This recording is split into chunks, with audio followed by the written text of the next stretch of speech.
Good evening, Wood County. I'm Madeline Fenning, News Director here at BG24 News. Every week, we bring you the stories that matter most on campus, in the community, across the state and nation. The Producers Panel is where we take a step back and talk about the stories in our own opinion. But these opinions do not reflect the views of the organization and do not impact the way we cover these or any other stories throughout the week.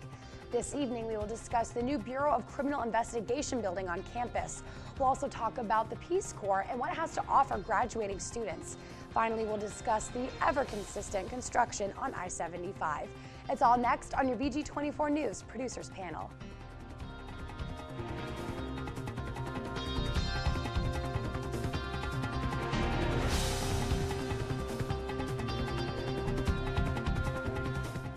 Well, thank you for joining us tonight. To my right here, we have Alexis Cook. She is a reporter and an anchor for BG24 News and next semester's news director. And we also have Matt Heitkamp, who is our executive producer. So thank you guys for joining us tonight. Thank you for having us. No problem.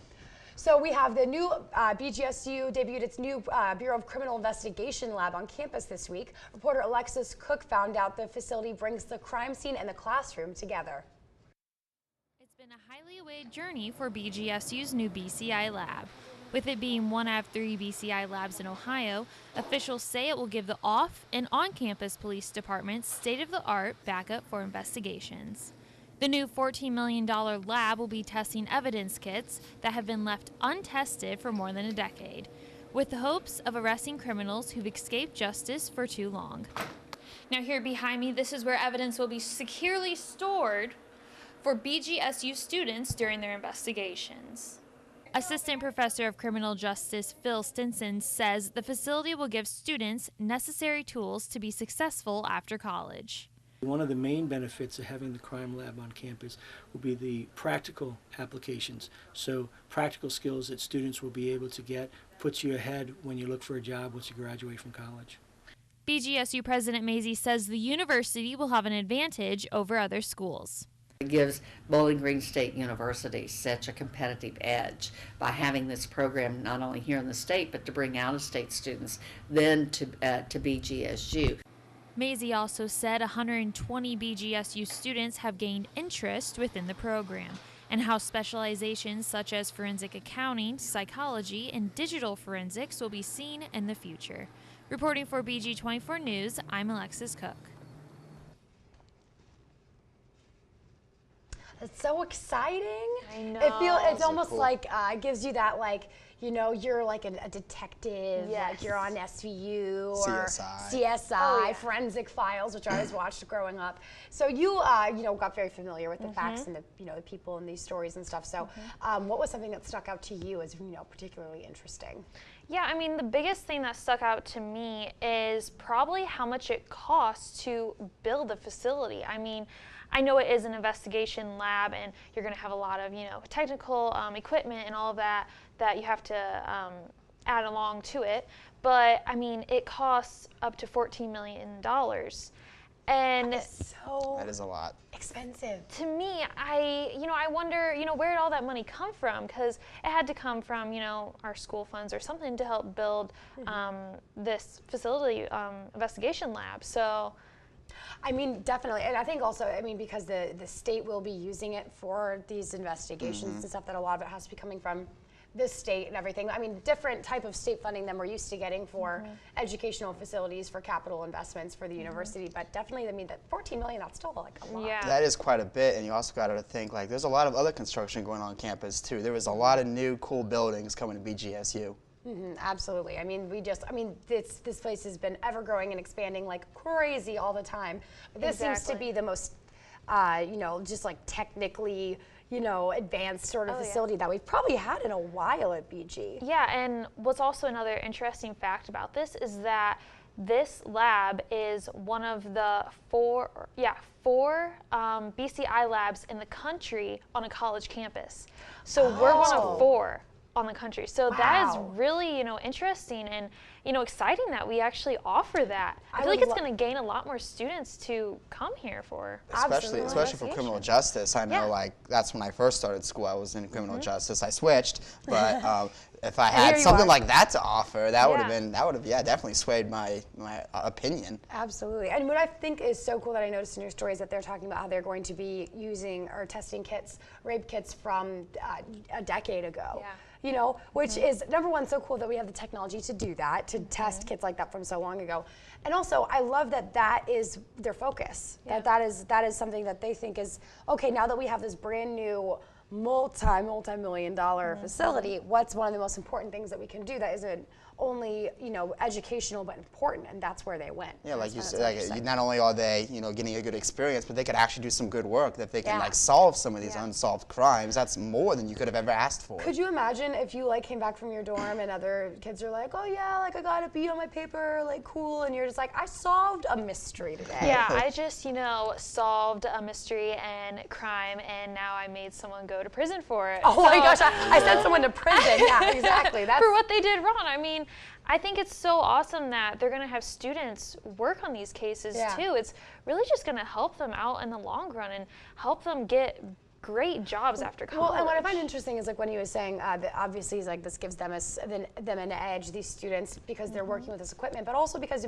your resume. If you're like I've worked on these cases, you know what I mean. That's pretty cool. That's you have technology that they're using out in the field today, so if you have practice in it before, it gives you an edge on everyone else. Like you said, only a couple schools in the country offer this, so that'll be definitely something people would look for. Well, I feel like it's the up-to-date technology in departments and universities. I mean, number one, it's so important because when you get out in the field, you want to know what you're working with.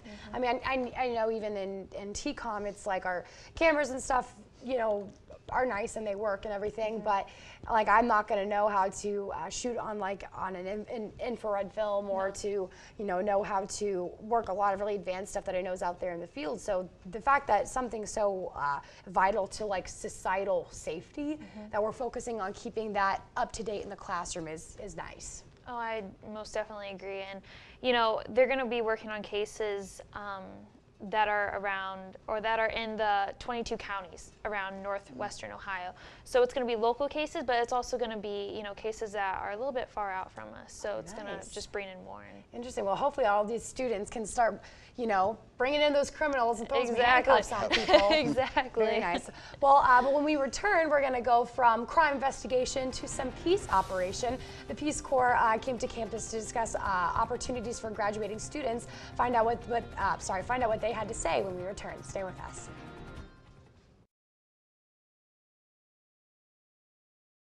Welcome back. Students thinking about jobs after graduation had the chance to learn about opportunities in the Peace Corps earlier this week.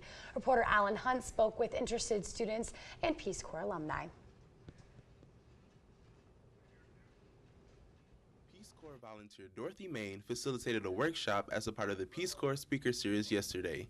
Main discussed her volunteer experience in Madagascar and says the Peace Corps attracts many college grads. It just ends up being the most convenient time to go into the Peace Corps because you don't own a house yet, you probably don't have kids yet, you don't have a lot of things tying you down. The end of your Peace Corps experience could also mean the beginning of new educational opportunity.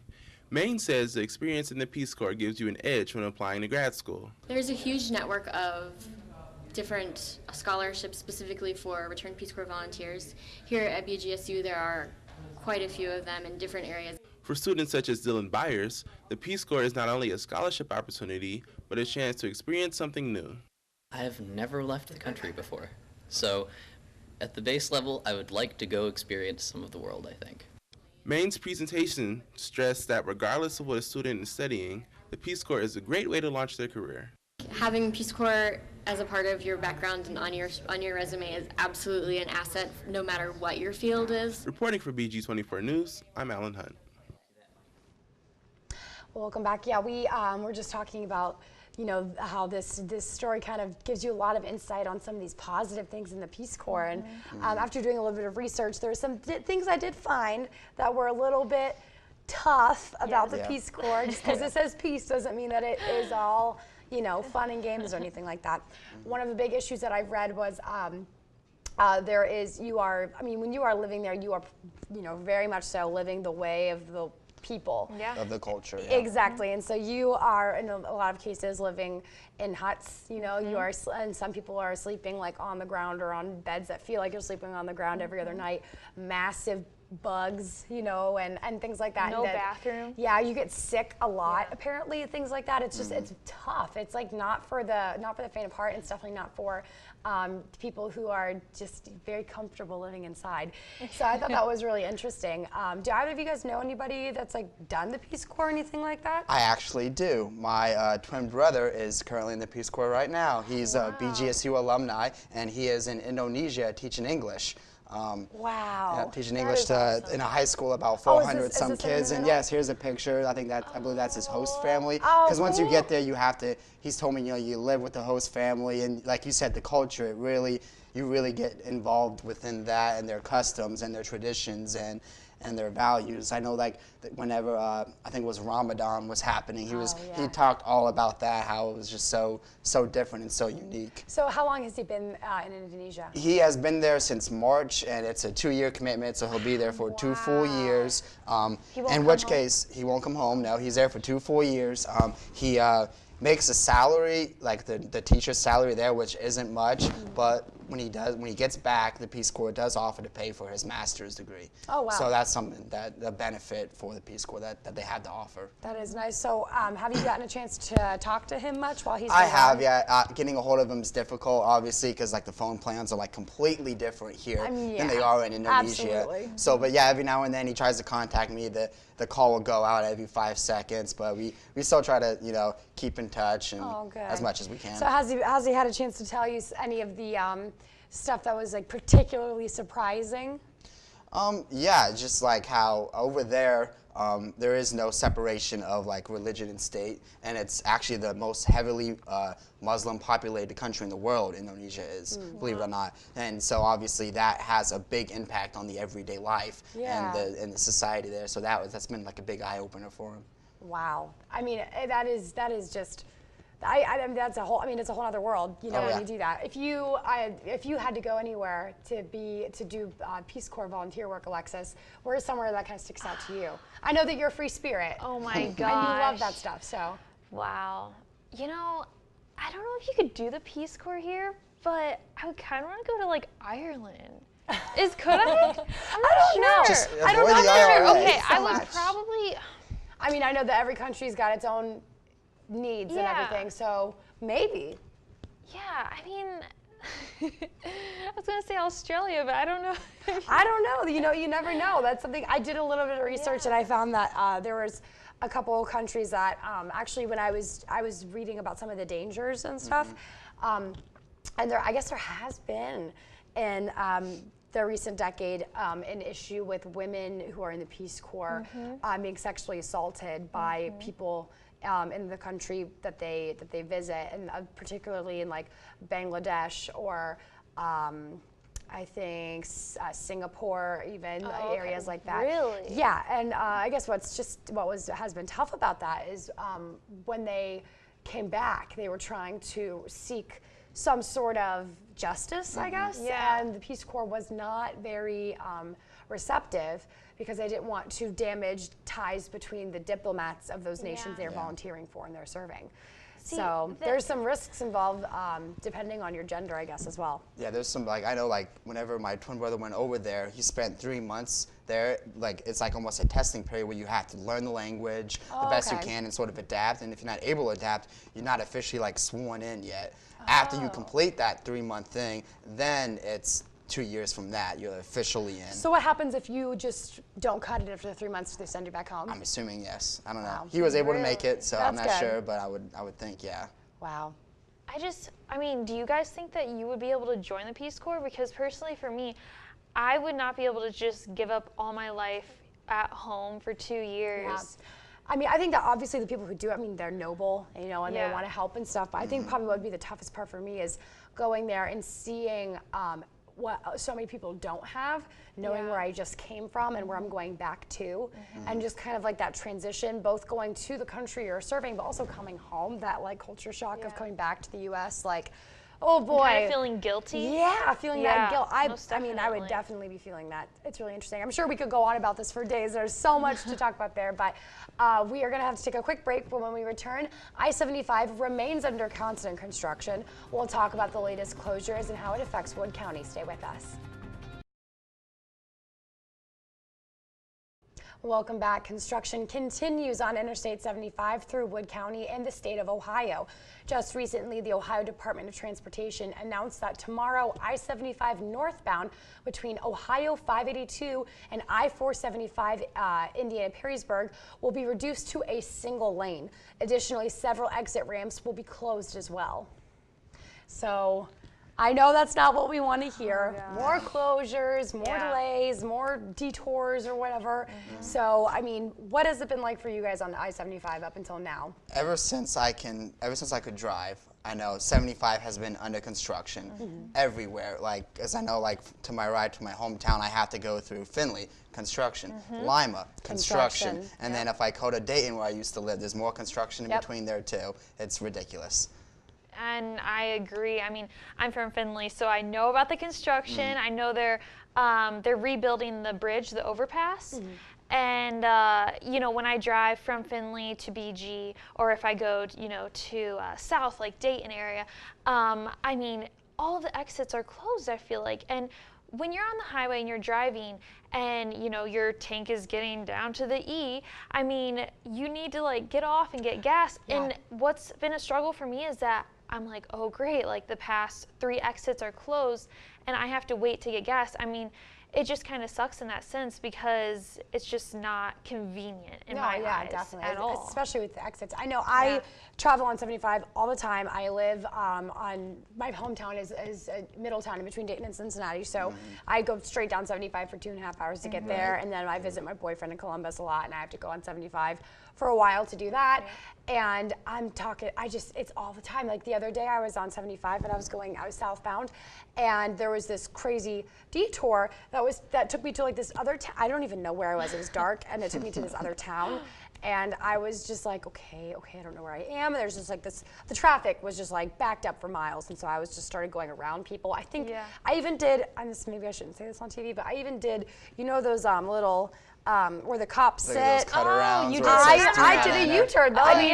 They're not supposed to do that. And I was like, that's a confession. I don't know how to do that too. I did it, and so it was just crazy. And I'm just thinking 75 is like the Route 66 of Ohio. Yes. It is so vital to transportation for companies and for people and everything. And it just seems to be an ever constant thing. And do you think it's that they are just they're just not really very efficient, or do you think there are so many problems? I think they're efficient, but Ohio, from what I understand, spends a lot of money on construction. Like, I've been to Indiana a lot. I don't see near as much construction as I do throughout Ohio. So I think that, you know, as a state, as funding wise, we put a lot into road, so that even when we finish one section, fine, we'll just move on to the next one. And it's just a continuous thing, because by the time you get done with that section, we're going to go back now and restart this new section. And you know, something about I-75, like, something that you have to understand is that they are expanding it to make it, is it 3 lanes? 3 lanes. Yeah, 3 lanes, because, you know, it is a busy highway. You know, it goes all the way down to Florida to Michigan, right? Or something like that. And it leads to Detroit, I know. Yeah, so it's a long highway, and I think them making it 3 lanes now is a good idea, but I will say it's just so it's annoying. It's very so annoying. Also, you know, since the winter season is coming up, you know, we're going to have snow, and Ohio weather is not very pleasant to us. Worked out for us last time. Yeah, and I feel like we're going to have a lot more accidents, to be honest. Yeah. And that's something that... Well, the last thing you want to have is accidents around construction. That's dangerous for the workers. That's dangerous for the people driving. I mean, it's just a recipe for disaster. And with, you know, the weather, obviously that's going to probably slow them down too. Oh, yeah. And something that I've seen them do, which I don't ever see them, I just see them recently, they're working like late night, like in the dark. Oh yeah, and they'll have like police cruisers, like giving, which I think is awesome. I think that would be a more efficient way to do it than, you know, just broad daylight where the roads are more congested. Yeah. It is awesome, but you know, I was listening to the news, and there have been incidents where construction workers have died or gotten injured because cars hit them, you know? Oh, and that is the last thing that, I mean, it's the last thing you want to do ever is to hit somebody, Yes. obviously, but like, if you hit a construction worker, you are done. You are yeah. in jail for the better part of your life, I believe. Yeah. You Yeah, are. it's And definitely something to be like very cautious of. so it's like drivers need to be aware that, you know, you have to drive the speed limit, which is 55, during those construction zones or lower. Yeah, I mean, I think that's also something to think about is that everyone hates going the 55 limit. Yeah. When Yeah, in those, but- everyone's like, oh, 55, like, okay. Yeah. Okay, like they tell you not to eat brownie batter too. You know what I mean? Exactly. Sure. But you really should, because it is not only better for the construction workers, but the people that are in front of you and behind you. If, I mean, it's like speed on, you know, just the 70 areas or 65 areas as much as you want. But when it's 55, there's people's lives at stake, and there's a reason that it's set at that limit. Yeah, like I just recently, you know, got excited. I think it was like a year ago where they bumped the speed limit up To which 70? was to 70, and it was Everyone was like, fantastic, it's Fast and Furious but, here. But it doesn't matter because every, you know, 20 miles you hit construction Yep. where it's 55. Yeah, so it's like stop and go, stop and go, stop and go. We're not on the Autobahn just yet. And I don't want to be a hypocrite, because I know I was saying you need to go to speed limit, but I've been known to get a lot of speeding tickets, 9. Oh my gosh. That's quite a And bit. so this year I was on my way to work, and I take 75 to get to Cracker Barrel. And so I was going, you know, 60, and even though it's only 5 over, I mean, I got pulled over for it because it's a very serious offense, and luckily he let me off. I was begging for mercy, but yeah, I mean, it's just something to take into consideration, because you know, you never think about someone else's lives. Absolutely, it's definitely something to always take into consideration. But we have to take a quick break, but when we come back, we're going to talk about the most famous derriere on the internet right now. Stay with us. Welcome back. So I think, as we are all aware, if you have a computer, or if you've been around a computer, or you've left your house at any time in the past week, you'll know that Kim Kardashian, America's sweetheart, has graced the cover of Paper magazine, and it has swept the internet because of one of her most valuable assets being featured on the cover. Her rear was completely exposed, and she has been known for having a larger bottom than most people in history. And so that is something that has definitely swept the internet and has caused a lot of controversy and conversation online. I know that we can only talk about this for a quick second, but what have you guys seen online, and how do you feel about it? I mean, I first saw it on her Instagram. I follow her, and when I saw it, first thing that came to mind is that this is so misconceiving and such a, you know, misrepresentation of how a woman looks. I mean, it's clearly noticed that she was photoshopped. I mean, her waist was a toothpick, and then you have the little peach at the bottom of the toothpick. I mean, that was that. So yeah, I thought the same thing. I thought it was fake. Like when I first saw it, like this isn't even really her. This is some guy with a computer that photoshopped the whole thing completely. And I still don't think it's real, but I mean, definitely, it looks like it's just like it almost looks like parody. Yes. Do you know what I mean? It looks like this, like a cartoon almost. Yeah, I mean, she looks like a complete and total cartoon. It's interesting, but we would love to know what you think. So tweet us at BG24 News on Twitter and tell us what you think of Kim Kardashian's rear end cover. We're not able to show you that picture right now, obviously, but I'm sure you can find it online and tweet us and let us know what you think. We'd love to know. But that is all the time that we have for this evening, unfortunately. But you should tune in to us next week. And in the meantime, have a safe weekend. Check us out on Facebook and Twitter, and online at www.bg24news.org. And for Alexis Cook and Matt Heitkamp, I'm Madeline Fenning. Have a safe weekend, everyone. Good night.